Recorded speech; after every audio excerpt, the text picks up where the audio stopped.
뉴스야 시작합니다. 정치부 한송원 기자 나와 있습니다. 첫 번째 물음표 볼까요? 네, 첫 번째 물음표는 차라리 유승민이 낫다입니다. 예, 국민의힘 전당대회 얘기 같은데 차라리 유승민이 낫다는 얘기는 왜 나오는 겁니까? 네, 바로 이 컷오프 때문에 나오는 이야기인데요. 현재 10명 안팎이 이 전대 출마가 거론되는 상황입니다. 김기현, 안철수 빅2 외에도 이 유승민, 황교안, 윤상현, 조경태 등의 주자들이 있는데요. 당원 여론조사를 통해서 이 컷오프를 하고 3명 또는 4명으로 압축할 예정입니다. 예, 그러니까 서너 명이 이제 TV 토론을 하게 되고 최종적으로 당원들의 선택을 받게 되는 건데 유승민 전 의원은 출마를 하는 겁니까? 안 하는 겁니까?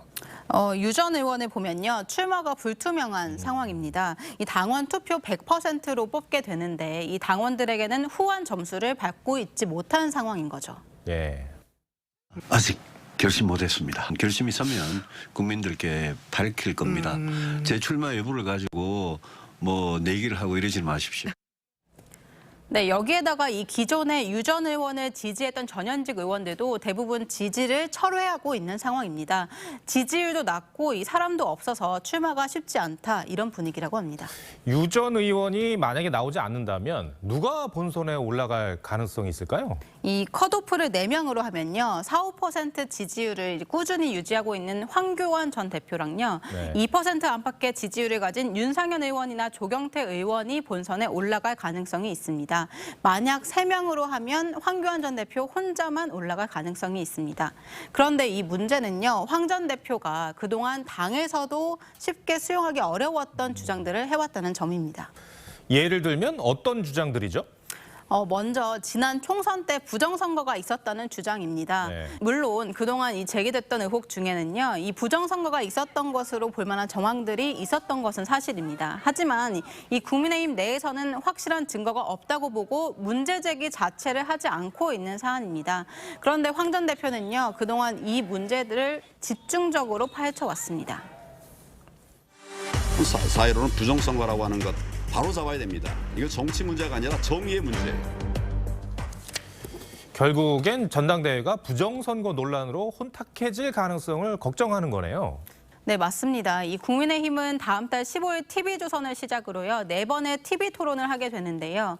황 전 대표가 이 자리에서 이런 문제들을 거론할 경우에 이 중도 확장이나 당 이미지에도 도움이 되지 않을 것으로 보는 겁니다. 오히려 이 중도 확장성이 있고 보다 정책적으로 평가되는 유승민 전 의원까지 3명이 토론하면 훨씬 낫다 이렇게 판단하고 있는 겁니다.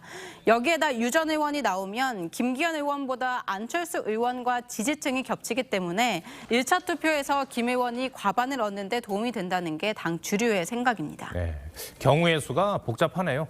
알겠습니다. 첫 번째 물음표 정리해볼까요? 네, 첫 번째 물음표 차라리 유승민이 낫다의 느낌표는 새 대표, 새 비전 이렇게 뽑아봤습니다. 네. 이번에 뽑히는 대표는요. 내년 총선을 이끌어갈 여당의 얼굴이죠. 이 새로운 목표와 비전으로 승부해야 국민들도 호응하지 않을까 싶습니다. 네. 두 번째 물음표는 뭡니까? 네, 두 번째 물음표는 한동훈 잡으려 만든 특검입니다. 어제 민주당 의원들이 특검 법안을 발의했던데 그 얘기를 하는 거죠? 네, 맞습니다. 이 민주당 강경파인 철험회 소속 의원들이 어제 특검법을 공동 발의했는데요. 이 채널A 사건이나 고발사주 의혹같이 지난 대선 때 윤석열 대통령이나 이 한동훈 장관을 겨냥했던 의혹들이 제대로 수사되지 않고 있다면서 특검을 하자는 겁니다. 그런데 채널A 사건은 이미 무죄가 확정됐잖아요. 네, 이 채널A 사건에 연루된 이동대 전 기자는요. 1심에 이어서 2심까지 무죄가 선고났고 이 검찰이 상고하지 않아서 무죄가 확정됐습니다. 그리고 이 한동훈 장관도 지난해 4월에 이 강요미수 공모 혐의가 무혐의 처분을 받았었죠. 그렇기 때문에 법조계에서는요. 이 문재인 정부에서 이미 2년 넘게 친문 검사들이 수사해서 기소한 사건이고 이걸 법원까지 무죄로 판단한 사건을 특검으로 수사하자는 건 반헌법적이고 입법권 남용이다. 이런 지적이 나오고 있습니다. 그래도 부실 수사라고 주장하는 근거가 있지 않을까요? 네, 핵심은요. 한동훈 장관의 휴대폰이 포렌식되지 않았다는 겁니다. 네. 하지만 한 장관의 휴대폰을 검찰에 압수수색 당했고 이 헌법상 보장된 방어권에 따라서 비밀번호를 알려줄 의무가 없는 것이죠. 기본권의 영역에서 제가 무죄까지 받았는데 저는 지금 비번가라는 얘기가 들을 상황이 아니고 하지만 실제로는 이 문재인 정부 검찰은 매일 한동훈만 캔다라고 할 정도로 전방위적으로 수사를 벌여온 게 사실입니다.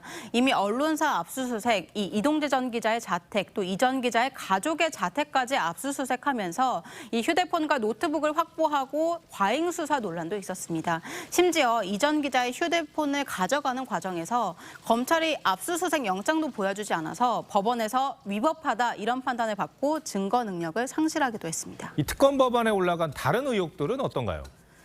먼저 이 고발사주 사건에서는요, 이 손준성 검사가 이미 기소돼서 재판이 진행 중이고요. 예. 판사 사찰 의혹도 공수처가 3년째 사건을 들여다보고 있습니다. 또 서울시 간첩 조작 사건도 공수처에서 이미 불기소 처분을 했습니다. 아시는 것처럼 이 공수처는요, 문재인 정부와 현 야당이 만들었고 공수처장도 모두 문재인 대통령이 임명한 인물입니다. 다만 이 법안을 대표 발의한 김용민 의원은요, 저희 TV조선과의 통화에서 공수처 제도의 한계가 아니라 제 기능을 하지 못하고 있다 이런 취지로 설명했습니다. 네. 두 번째 물음표도 정해볼까요? 네, 두 번째 물음표 한동훈 잡으려 만든 특검의 느낌표는 맞불용 특검 이렇게 뽑아봤습니다. 이 특검법은요, 이재명 대표가 대장동 의혹으로 소환되기 하루 전날에 발의가 됐습니다. 그동안 야당은 정치 탄압을 주장하면서 김건희 여사와 한동훈 장관 등에 대한 수사를 제대로 하지 않는다고 문제를 제기해 왔는데요. 하지만 문재인 정부 때 관련 내용들을 얼마나 깊고 방대하게 수사했는지는 이 본인들도 알고 있을 겁니다. 공수처는 이 선거법까지 제1야당을 빼버리면서 만든 수사기관입니다. 그런데도 이 혐의를 입증하지 못했는데 이제는 특검을 하자고 하는 거죠. 특검에 얼마나 명분이 있는지 여부는 국민 여론으로 가려질 것으로 보입니다. 네. 한성훈 기자 잘 들었습니다.